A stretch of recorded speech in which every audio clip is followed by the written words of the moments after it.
오늘 우리에게 주신 하나님 말씀 함께 보겠습니다. 요한복음 1장 25절에서 28절까지입니다.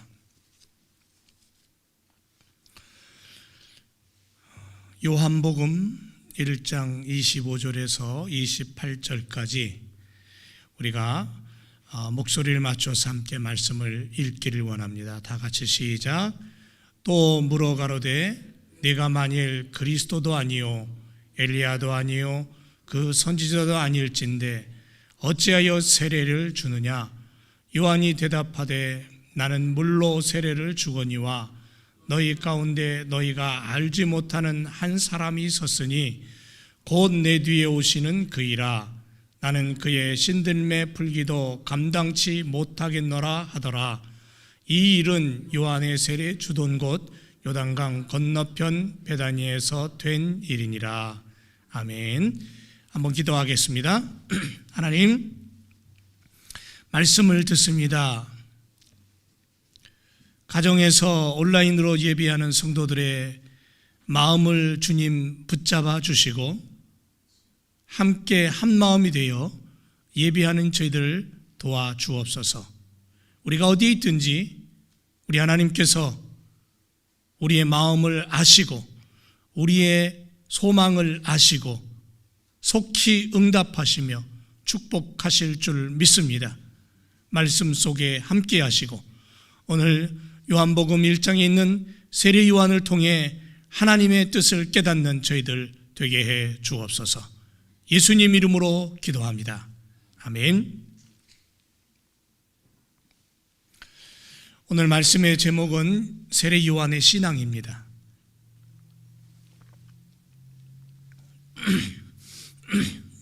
독일의 한 중년 남자가 수술실에 누워 있습니다. 왜냐하면 혀에 암이 생겨서 혀를 절단해야 되는, 절제하는 그러한 수술을 받게 되었습니다. 마취 주사를 든 의사가 그 환자에게 묻습니다. 이제 마지막 순간입니다. 남길 말 없습니까? 물론 수술이 끝난 이후에 글로 자기 의사를 표현할 수 있겠지만 이제 혀를 가지고 언어로 표현할 수 있는 시간은 이제 마지막입니다. 마취 주사가 들어가면 그는 이제 영영 자기 입의 말을 잃어버리게 됩니다. 그 순간에 간호사들이라든가 의사라든가 그 수술하는, 집도하는 그 수술방에 있는 모든 사람들이 숙연해졌어요. 그리고는 잠시 너나 할 것 없이 마음속으로 다들 만약 이 순간이 내게 온다면 나는 마지막으로 남길 말이 뭘까? 어떤 언어를, 어떤 문장을 남길까? 나름대로 이렇게 생각을 하는 그러한 시간이 되었습니다. 잠시 후에 그 환자가 입을 열어서 말을 시작합니다. 그런데 그 입을 여는 순간 그의 두 눈에서는 눈물이 흘러내렸습니다. 그리고 그가 남긴 말은 이것이었습니다. 주님 감사합니다. 주님 감사합니다. 주님 감사합니다. 3번 그 말을 남겼습니다. 이 말은 아마도 사랑하는 사람끼리 아는 비밀의 언어가 아닌가라는 생각을 해봅니다. 지금 우리는 코로나 바이러스 때문에 어떤 사람은 이렇게 표현합니다. 감옥에 갇혔다라고. 그래서 요즘 여러 주에서 문을 열게 해달라고 시위하는 많은 사람들을 우리는 뉴스를 통해서 보게 됩니다. 코로나 바이러스로 인해서 우리의 가족, 친구, 이웃들이 우리 곁을 떠나고 우리는 그 세상을 떠나는 그들을 곁을 지켜주지 못하는 그런 상황을 우리는 경험하게 됩니다. 그래서 더욱 믿음을 가진 우리들은 주님 앞에 요청해 봅니다. 죽음의 순간이 다가오면 주님 우리를 좀 붙잡아 달라고, 주님이 우리 곁에 좀 계셔 달라고, 여전히 곁에 계시지만 우리는 그렇게 다시 한번 주님 앞에 고백하며 주님 앞에 요청을 하는 것입니다. 그리고 마지막 남길 말은 뭘까요? 내가 만약에 이 순간에 마지막이 온다면 나는 뭘 남길 수 있을까? 주님 고맙습니다, 사랑합니다, 그런 말을 남겼으면 참 좋겠어요. 그리고 천국을 바라보면서 천국에서 눈을 뜨겠다는 소망으로 우리의 마지막 숨을 거두었으면 좋겠습니다. 새로운 요한을 오늘 우리는 한번 생각해 보려고 합니다. 쟁반 위에 덩그러니 목 하나만 올라와 있습니다. 그렇게 세례 요한은 비참하게 죽었습니다. 그런데 그는 오직 한 사람만을 사모하며 사랑하며 살았던 삶이었습니다. 구약 전체를 하나의 소리로 집약시킨, 하나의 소리로 뭉친 그런 사람이 바로 세례 요한입니다. 세례 요한은 구약과 신약 사이에 놓인 마지막 다리였습니다. 그것을 연결하는 다리였어요. 세상이란 무대 위에서 수많은 군중들의 눈길을 주인공에게 몰아주는 역할을 했던 그런 조역이었어요. 결혼식에서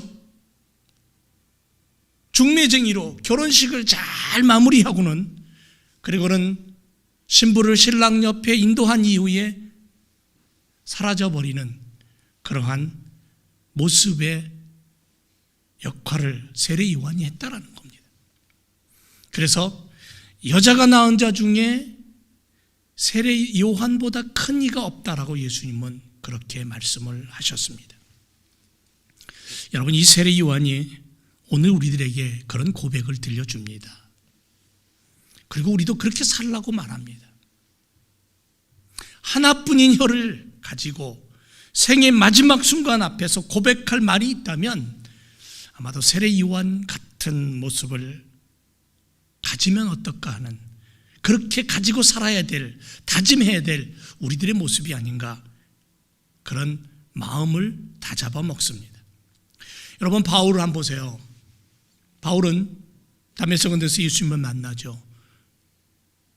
그리고는 그는 죽음이 눈앞에 왔는데도 불구하고 면류관, 주님이 주신 면류관 바라보면서 그 죽음을 기쁨으로 맞아요.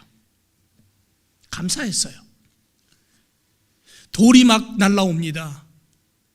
온 몸을 부셔뜨리고 피투성이로 만듭니다. 그런데도 불구하고 그는 하늘을 바라보면서 하나님 앞에 감사하면서 그 죽음을 맞이했습니다. 그게 스데반 집사 아닙니까? 그리고 돌을 던지는 그들을 향해 용서의 기도를 하잖아요. 험한 세파 몰아치고 토네이도가 불어와도 바울과 스데반처럼, 그리고 세례 요한처럼 살아갈 수 있는 신앙의 용기를 가진 삶, 그것이 바로 오늘 우리들에게 필요하다라는 거죠. 죽음의 바이러스가 몰려오고 온 지구촌을 휘감는다 할지라도 우리는 여전히 우리 곁에 누가 계시냐면 주님이 계시다라는 거죠. 그래서 그 주님과 함께 우리는 오늘도 숨 쉴 수 있고 용기를 낼 수 있는 거예요. 오늘 본문 말씀에 나오는 등장하는 세례 요한은 예수님의 사역의 시작을 위해서 준비하고 있었던 사람입니다. 유대인들과 제사장들, 장로들과 레위인들이 사람을 보내서 세례 요한에게 묻습니다. 어찌하여 내가 그리스도도 아니고 엘리야도 아닌데 선지자도 아닌데 세례를 주느냐라고 묻습니다. 이 질문 앞에 한마디로 이렇게 얘기합니다. 예수님 때문이라고. 다른 거 없습니다. 예수님 때문이라고. 오늘 본문 말씀을 통해 우리가 깨달아야 될 은혜의 말씀은 이겁니다. 하나님의 일꾼은 자기의 할 일을 분명하게 알고 지혜롭게 살아간다는 거죠. 여러분, 우리는 한 몸을 가졌지만 여러 지체를 가지고 살아갑니다. 몸은 하나이지만 내 몸 안에는 여러 지체가 있습니다. 한 몸 안에서 각각의 그 지체는 나름대로 할 일이 있는 거예요. 은사란 게 뭐냐면 하나님께서 우리 개개인에게 부여하신 고유한 역할을 말하는 거예요. 자, 눈과 귀가 있습니다. 눈은 눈의 역할이 있고요, 귀는 귀의 역할이 있죠. 입은 입의 역할이 있고 코는 코의 역할이 있습니다. 각각이 다릅니다.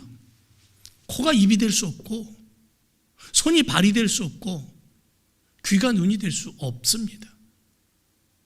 하나님께서 주신 각각의 역할, 각각의 일이 있는 거예요. 그 일을 성실하게 제대로 해낼 때에 건강한 몸이 되는 거예요. 자기의 위치가 어디고 자기 할 일이 무엇인지를 알지 못하면 좋은 일꾼이 될 수 없는 거예요. 건강하지 못하는 거예요. 교회 안에 다툼과 분쟁이 생기고 편당이 생기는 그 이유가 뭐냐면 개개의 구성원들이, 교회의 구성원들이 자신의 역할이 무엇인지를 분명하게 인식하지 못하고 교회 안에 모여 있기 때문에 나타나는 모습이에요. 아픔이에요. 병든 거예요. 우리가 주의 신실한 일꾼으로 인정받고 주님의 나라를 세워가는 일꾼으로 쓰임받기 위해서 가장 먼저 우리가 기억하고 담아야 될 건 뭐냐면 내가 해야 할 일, 하나님께서 나에게 하라고 명하신 일, 그것이 무엇인지 먼저 찾아서 그 일을 내가 감당할 수 있도록 준비하는 거예요. 성도들 가운데 적지 않은 수의 사람들이 스스로 주의 일꾼임을 자처하면서도 자기가 무엇을 해야 되는지, 자기에게 주님이 무엇을 맡겼는지를 이걸 깨닫지 못하고 살아갈 때가 많다는 거예요. 자, 성경은 이렇게 말합니다. 마태복음 20장에서 포도원의 비유를 말합니다. 이른 아침에 포도원 주인이 장터로 나갑니다. 포도원에서 일할 일꾼을 불러오기 위해서 장터에 나가요. 새벽같이 인력시장에는 일하기 위해서 사람들이 모여듭니다. 거기에 모여든 사람들은 그날 누군가가 나를 뽑아서 나에게 일을 시키고 그리고 내가 일한 만큼의 돈을 받기를, 그 돈을 가지고 나는 내 가정, 내 자녀들을 먹이고 그렇게 살아가기를 원하는 마음으로 모인 거예요. 일꾼들을 뽑아서 포도원에 들여보냅니다. 포도 수확을 합니다. 고용된 일꾼들은 주인의 지시가 있을 때까지 포도원에서 열심히 부지런히 일할 의무가 있는 거예요. 만약에 빈둥거리고 주인이 보지 않는다고 포도나 따먹고 놀고 있다면 그 주인, 그 일꾼은 자기를 고용한 주인의 의도를 모르는 것이고 어쩌면 그 주인이 자기를 뽑아서 일시킨 것에 대한 배신을 하는 거겠죠. 로마서 12장 2절에 이렇게 말합니다. 너희는 이 세대를 본받지 말고 오직 마음을 새롭게 함으로 변화를 받아서 하나님의 선하시고 기뻐하시고 온전하신 뜻이 무엇인지 분별하도록 하라 그랬습니다. 세례 요한은 분명히 자신의 삶의 모습 알았습니다. 그리고 그렇게 살았어요. 하나님으로부터 보내심을 받은 자의 삶은 보내신 분의 뜻을 알고 부지런히 그 뜻을 행하는 그러한 삶을 살아야 된다는 거죠. 믿음의 자녀된 우리들은 우리의 할 일을 인식하고 그래서 가정에서나 이웃과의 관계에서나 교회에서나 주님의 이름으로 지체된 삶의 자리를 분명히 알고 주신 은사를 가지고 하나님께 감사와 기쁨과 영광을 올려드리기 위해서 지혜롭게 살아가는 삶이 돼야 된다는 거예요. 이게 하나님의 자녀된 삶의 모습이라는 거죠. 세례요한은 이렇게 말합니다. 내가 세례를 주는 것은 그를 이스라엘에게 이스라엘에게 나타내게 하기 위함이다. 이스라엘에게 예수 그리스도를 이스라엘 나라에 나타내기 위해서, 보여주기 위해서 나는 그렇게 지금 세례를 주고 살아간다. 나 요한은 주의 길을 곧게 하기 위해서 내가 여기 있고, 나 세례 요한은 광야에서 외치는 소리로 오직 내 소리는 그리스도를 위해서 있는 것이다. 내가 물로 세례를 주지만 내 뒤에 오시는 이는 그는 불로 세례를 줄 것이다. 다시 말하면 세례 요한은 예수 그리스도가 등장하기 위한 문의 역할을 하는 거예요. 자신이 문이었어요. 자신을 활짝 열어서 그리스도가 그리로 들어오셔서 하나님의 나라를 선포하기 위한 문이었다라는 거죠. 그 문을 통해 인류를 구원할 메시아 하나님의 아들이 등장하는 거예요. 그리고 세례 요한은 그분이 등장하자 인생의 무대 뒤로 사라져 버립니다. 세례 요한은 보내신 이의 뜻을 알고 자기가 해야 할 일을 분명히 알았던 신앙의 사람이었다. 지금 우리는 누구를 위해서 살아갑니까? 무엇을 드러내기 위해서 숨쉬며 일합니까? 한번 우리 스스로에게 물어봤으면 좋겠어요. 예수님 당시 바리새인들, 율법 학자들, 선생들, 성경에 누구보다도 박식한 자들이었습니다. 성경을 잘 아는 자들, 성경에는 도 같은 그런 사람들, 모세의 계명을 누구보다도 잘 알았기에 철저하게, 얼마나 철저하게 지켰는지 몰라요. 하나님의 말씀을 생명처럼 지킬 줄 아는 그러한 사람들. 그런데 그들은 머리로만 그 일을 했다는 거예요. 머리로만 그것을 지켰고 머리로만 그것을 알고 있었어요. 율법을 행하지만 남에게 보이려고 가식적이고 광고하듯이 자신의 과시욕을 율법을 통해서 그렇게 오히려 하나님의 말씀을 이용했다는 거죠. 그래서 예수님은 이러한 유대주의자, 바리새인들, 율법학자들을 너무너무 싫어하셨어요.